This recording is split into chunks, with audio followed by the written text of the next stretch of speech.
YouTubers, I am the Weather Dude. Welcome back to my YouTube channel. Thank you all for tuning back into this weather presentation for January 10th, 2020. I never thought I'd be doing this for a while, but yes, this video is about the excessive and catastrophic severe weather threat in South Central and Southeast. So, the the severe weather is going to be like unprecedented. It's going to be very extreme, and that's why I'm going to be covering it today in this video. So as always, please consider subscribing, and as always, please consider watching the whole video.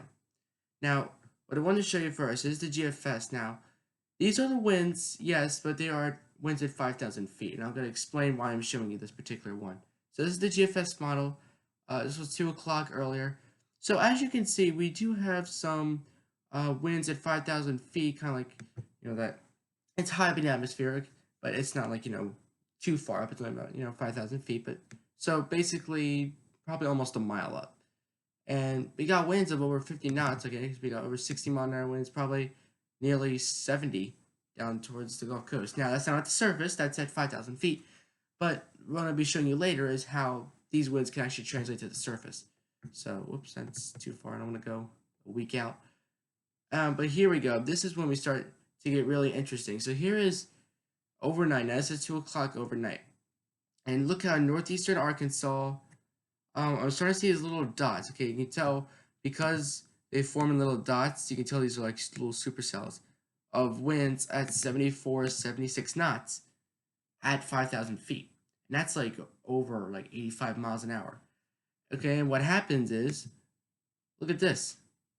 We're talking about winds of nearly 100 miles an hour in a couple of supercells in northern Mississippi at 5,000 feet. With that, super strong jet stream, that upper level disturbance. So what happens is the thunderstorms, they develop, they grow, okay, they rotate up, especially after like supercells and potentially tornadic, God forbid, and they rotate and they build up and they get updrafts. Everything gets sucked in, and this doesn't really have to be a tornadic situation either. So you get the updrafts and then you get the downdrafts. So those strong winds with those downdrafts get pushed back down to the surface. Now, granted, okay, the winds aren't going to be at 84, 85 knots at the surface, but the winds, at least, as nearly intense as these winds will get translated to the surface. Maybe, 60, 70 mile an hour winds as opposed to 100. But still, 100 mile an hour winds, 5,000 feet up is pretty intense. All right, now let's look at the Southern Plains radar. To zoom in and get a better look on it. All right, and as you can see, there's a very strong line that's occurring, or it's starting to develop now. And I mean, thunderstorms can develop around this time, especially in the summertime. But this is gonna last through the morning. You might think that thunderstorms do weaken, especially as you head into the early morning, and that's true. Some of them do, but it doesn't always happen like that. But as I'm looking at southeastern Oklahoma, really strong area of dark red. Not particularly a line. This is a line over here, but kind of like almost like a bow echo. And that in this format, I think this is just near Oklahoma City. But Oklahoma City is going to go from 70 degrees to like 25 and snowing. And I'll get to that part briefly, but this is pretty much like 95% severe weather topic. But here's a little upper level disturbance. Okay, and here's your jet stream going up like this. That's bringing all the energy and all the moisture. And as a matter of fact, I know it's just farther to the right of my tabs, but here's the NAIR 3KM model. And if you've been watching my channel for a little while, you might remember in the summertime, the MLK, but it's basically like the instability, not the instability, but like the thermal energy that we had to generate these thunderstorms. And as a matter of fact, I mean, it's pretty high, especially near Oklahoma City, down at the Red River, into Texas. But the highest instability, the highest energy, highest heating of the day does seem to be out in the Gulf of Mexico. But I mean, this isn't summertime, okay? So this is a common sight, or an uncommon sight. But still, I mean, we do have decent amount of thermal energy to produce these storms, especially as that line gets going. Look at that. Now we really got the thermal energy there in the south central Texas. So it is there. Okay, and while I'm at it, we might as well just show the NAM model, like the precipitation, the radar. Northern Kansas, though, I mean, you're going to get some really heavy ice and snow. Okay, and once even colder it gets in, it will change the snow. And so there was a little piece of moisture because like you got the line coming through. But remember, because you have the jet stream winds coming out of the southwest like that, or out of the south, you're gonna have a flow coming out of the Gulf out ahead of the main line. So you're gonna have these little batches of precipitation like that one I just pointed to with my arrow that are gonna come off of the Gulf of Mexico. Here's another one down there. They're just gonna come off of the Gulf of Mexico and kind of like as like act like almost like like ahead of a hurricane, like the outer bands. This is kind of a similar situation, except we're not dealing with a hurricane. But watch this. This is 8 o'clock, right? It's 8 o'clock, 9, 10. This is now NAM does go a little bit over, but this looks very. I mean, I really do agree with this. Very intense band goes down to the Mexico border, goes from eastern Oklahoma down to basically near Mexico. It is destructive. We're talking about rainfall. Now remember, we're going to have winds of over 70, 80 miles an hour, probably winds of over 110 miles an hour if we get a tornado. But you got to keep in mind the rainfall rates are going to be over 2 inches an hour as well. Now, granted, this is not going to, when the line comes through, okay, then we get rainfall rates of 2 inches an hour. I'm not saying it's going to last, or maybe rainfall rates of 3 inches an hour. It's not going to last for 1 hour, probably like a half hour. I mean, luckily where I am, we don't get, we don't mean to knock on wood or anything, but we don't get severe weather too often, okay? It's climatological, it's where you tend to be positioned. But I mean, I have experienced some severe weather lines before, and they generally really last like less than a half hour, or maybe if you get like a couple bands that come through, they might last an hour, but a singular band probably lasts less than a half an hour. So rainfall rates of 3 inches an hour. If it lasts a half an hour, it's 1.5 inches of rain. Okay, and look behind it. Okay, you got the road, the upper level of the surface behind it. We're gonna have snow rushing into Texas, Oklahoma, even Kansas is having some ice. As soon as that line comes through, okay, temperatures are gonna drop about 30 degrees. Now let me show you that. Let's go back. I might as well show you all. I mean, I had this planned for a little bit later, but I'll show it to you while I'm here. So here's the NAM 3 cam, right? Now, when I was setting this all up, I was looking at this. So I'm gonna highlight. This is the same spot I highlighted before. So that black line I put there, look just above that where the 60 is. Okay, so that's in Missouri. Okay, 60 degrees. And that is at 7 o'clock. So basically that was 1 hour ago. Now here's 8 o'clock, right? Right now, 59 degrees. 9 o'clock, we're still staying at 59. But I want you to look at how the yellows and oranges get cut off by greens. Okay, the temperatures are basically going to go from near 60, boom, crashing down over 20 degrees in just a span of maybe 30 minutes to an hour. Boom. Now, it says it's going to drop 21 degrees in 1 hour, but it's probably dropping 21 degrees in like 30 minutes because every time I click, it's going 1 hour ahead. And so here's what's basically going to happen if you live, somewhere in the South Central. And you can see, look, we go from, look at this, like 69 right there, but 55. I mean, the temperatures, they really do vary. So what's going to happen is, once the thunderstorm, the destructive thunderstorm line is going to come through. And by the way, I'm going to be showing you all kinds of storm prediction center maps. We got all the threats. But basically what's going to happen is destructive severe line is going to come through. It's going to knock our temperatures from 60s and 70s down to maybe, 30s and 40s, right?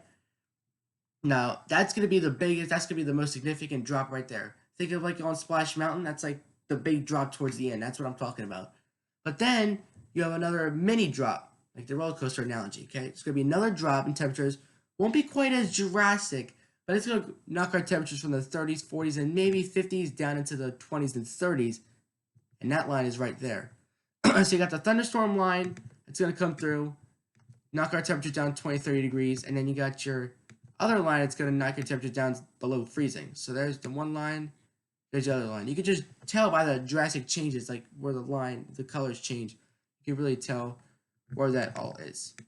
Okay, and if we go back to this precipitation part, let's see precipitation here. All right, there we go.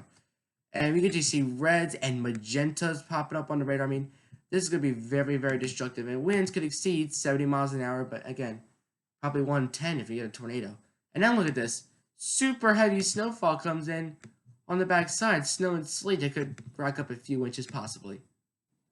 So all in all, it's going to be a lot of precipitation, a lot of severe weather threats, and the sleet is just catastrophic. Now, thank God it's not freezing rain. I don't see too much freezing rain, but freezing rain will be a prevalent threat. And look at a place like Chicago, according to the NAM model. Okay, this is noon tomorrow, and you got a little bit of light freezing rain going into Chicago. Then look at this. By 1 o'clock in the afternoon, you're over to sleet.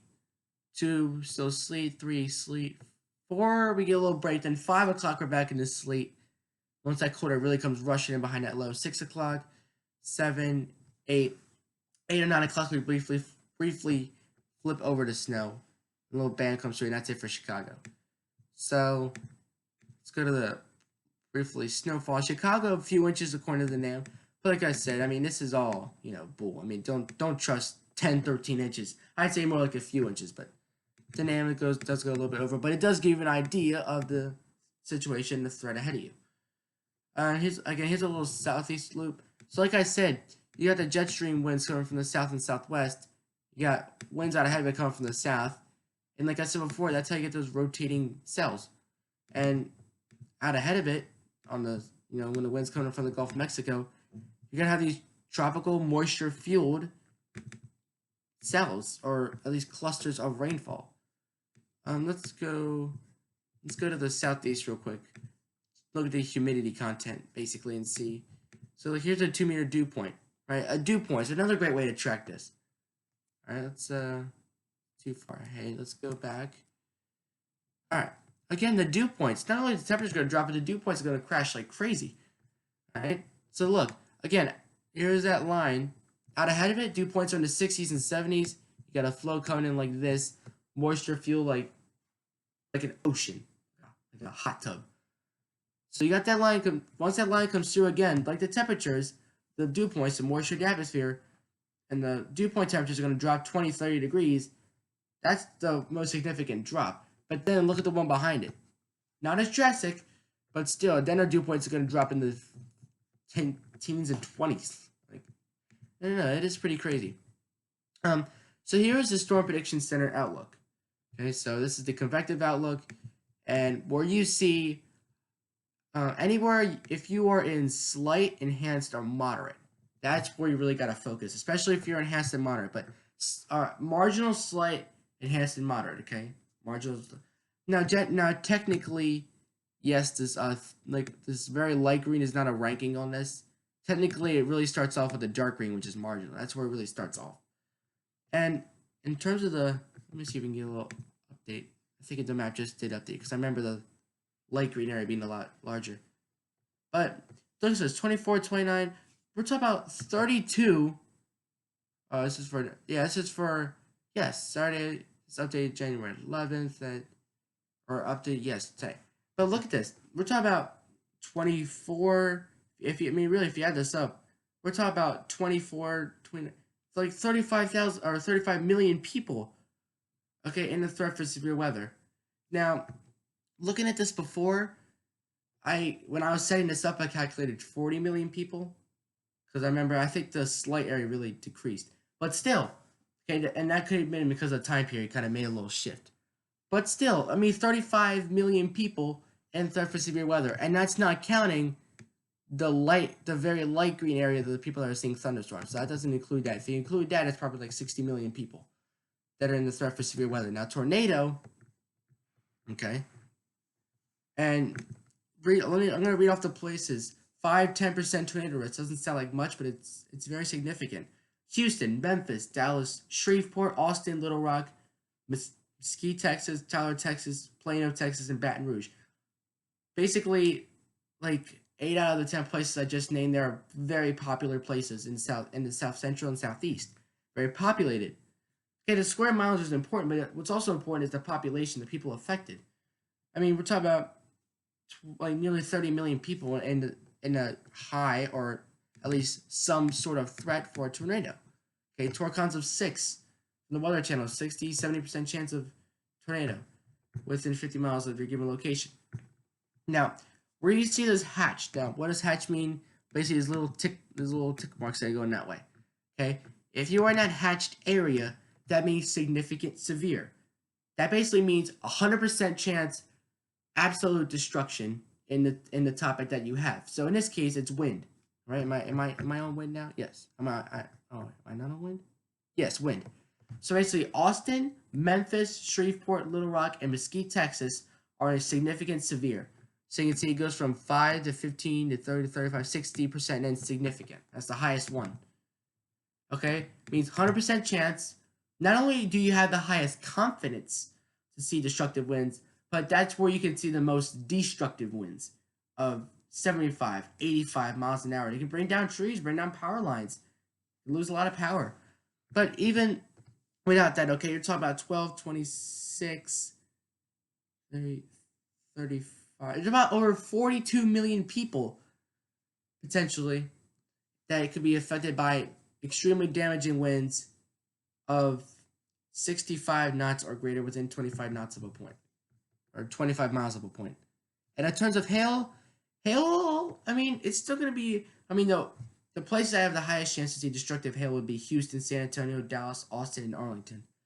Okay, in that 15% range. But still, okay, very, very dominant threats, very extreme threats that you have to take seriously. Let me go to this. Okay, high resolution model has our latest run out, the 7 o'clock run. Okay, and you can see here, this is exactly what I'm talking about. This huge line, and it is very narrow. We can see bow echoing, we can see tornadoes popping up, and I'm gonna a little bit later in this coverage, I'm gonna pop up the National Weather Service map. See, I believe there is a tornado warning out. Look at the ice and snow that comes on the back side of this. Okay, actually, I mean, a high resolution model doesn't go, all out the precipitation like the NAM does, but they're indicating some pretty heavy snow north central Texas across the Red River. This is about 6 o'clock in the morning. Okay, and then the snow kicks its way on out of here.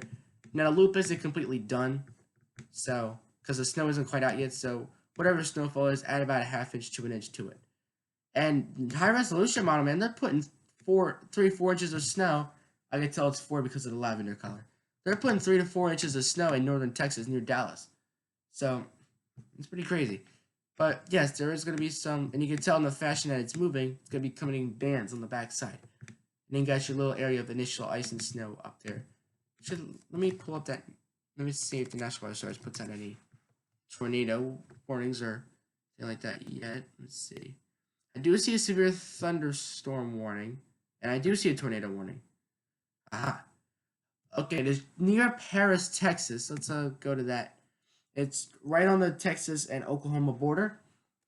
Okay, at 7:08 p.m. Central Time, a severe thunderstorm capable of producing a tornado was located 6 miles northwest of Manchester, moving northeast at 60 miles an hour. So as fast as it comes, it's gone.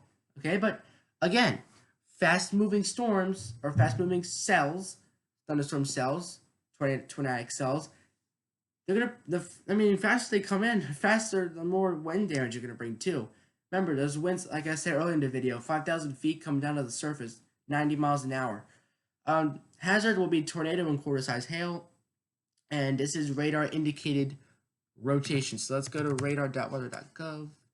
So just type that in, and you can get a bunch of radar sites. Let's see. I'm trying to find the closest. Yeah, so there is that tornado warned storm. Let's go to base reflectivity and go to loop. Yes, Splash Player. How many times do I have to go over this with you, computer? Thank you. All right. So there it is. It was severe thunderstorm warned. Okay, let's zoom out briefly real quick. I'll zoom back in so you guys can see. But right about on that loop, it was initially considered a severe thunderstorm warning. Right there, as you can see, and then it really flipped over into a tornado warning. Get a closer look on that. This is officially tornado warned. And then this is near I-30. It's just northwest of I-30. I believe there are some flood advisories and flood watches near there too. So maybe possibly some water spouts if this is moving over a lake. But this is tornado warned, okay? And I do see some rotation. I'll pull the composite reflectivities, like where the greens and the reds meet each other. I'll pull that up next. But you can really, towards the end of the loop, you can see like a little hook. Like that. Not exactly like a C-shaped bow echo, but it is a very heavy area of rotation. Now let's pull up those velocities. I believe it is base velocity. It might be storm relative. Actually, I think it is base. It is base. All right, and we're gonna actually stop this on the latest loop. So let me wait for it to go to the latest one. All right, there we go. And on the latest loop, I'm not seeing. No, maybe it's my eyes. I'll zoom in. Let me see if I can take off the boxes because that's kind of blocking my view. Yeah, there we go. Because those warning boxes are kind of blocking my view a little bit, so you guys can see better. And looking just closely, you want to see reds and greens touching each other. This just got issued as a tornado warning, so we don't see strong rotation. But what we do see is reds and grays touching each other. Okay, and that is a sign of a very, very weak tornado. Not to be blown off. Okay, but when you want to see the rotation for tornado, you want to see the reds moving one way and the greens moving the other way. Is what you want to see. Right now, reds and grays touching each other. It's a sign, but I don't think it's enough to be, called as a, great tornado. But we do see some brighter reds starting to show up.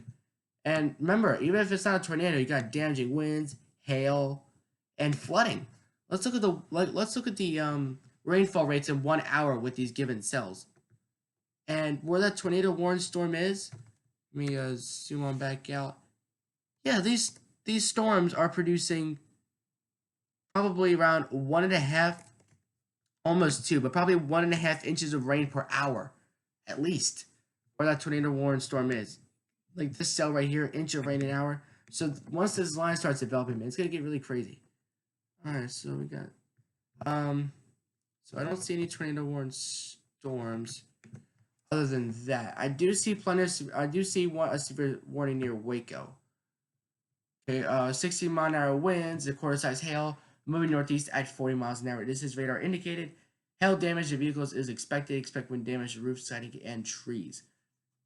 And Waco out of the locations impacted list. Beverly Hills and Waco, probably some of the more popular spots I do notice on there. But again, we got tornado watch in effect. And if you got any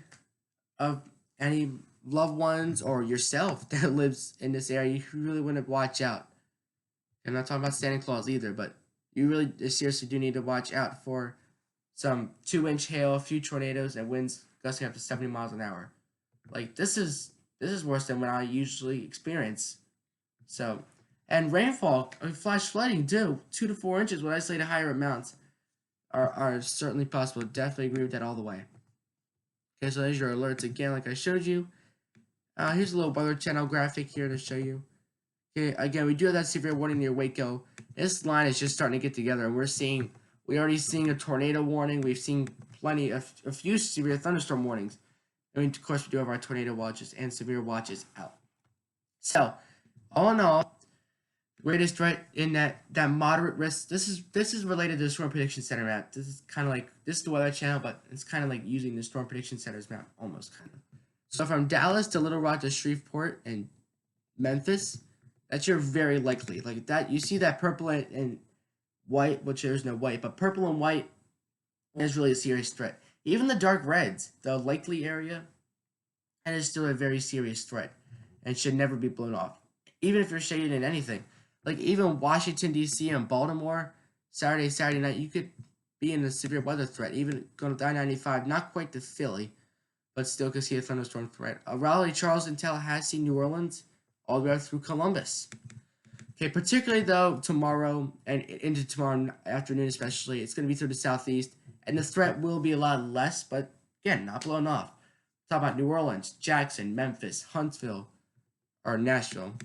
But yes, Huntsville, Alabama, but I meant to say Nashville. Huntsville, Birmingham, and Pensacola in that threat. And again, look at this. Nighttime tornadoes are really deadly, and they just happen very often. Let me see if I can. Nighttime tornado. There we go. Alright, so here's nighttime tornadoes, okay? 1950 to 2005. Percentage of all tornadoes. So basically, what they're saying is in Kentucky, Tennessee, and Arkansas, 40 to 50% of the tornadoes that occur there happen at night. And nighttime tornadoes are very deadly. but anywhere in the eastern half of the country, split the country down the middle, or at least the eastern half of the country, probably a good at least 10, 20, 25% of your tornadoes happen at night. That's but anywhere in that dark red, okay, dark red or purple, you have a greater than one. If let me put it this way, if your state is colored in a very dark red, and I'll list out the states for you. You have West Virginia, Indiana, Missouri, Oklahoma, Arkansas, Kentucky, Tennessee, Louisiana, Mississippi, Alabama, and Georgia in the very dark red. That's where greater than 1/3 of your tornadoes happen at night. And like, oh, big deal. Oh, they all happen at night. Yeah, but nighttime tornadoes are very deadly. Okay, not because they're always particularly stronger.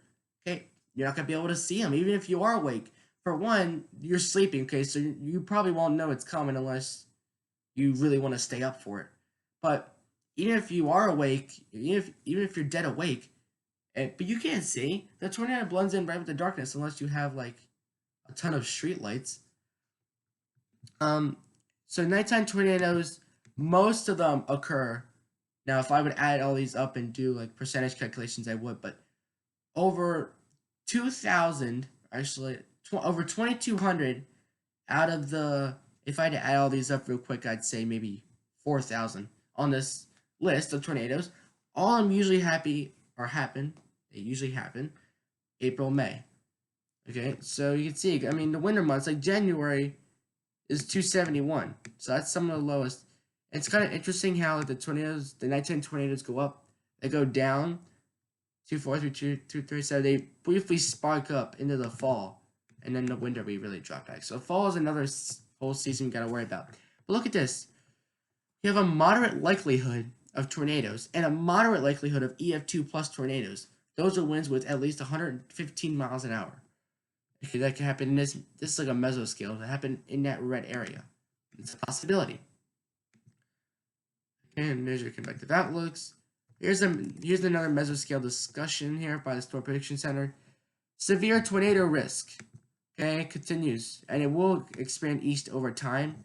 So if you want to catch a tornado and you live like right here in Mississippi, don't worry, it will expand east. But I know a lot of you don't want to experience this.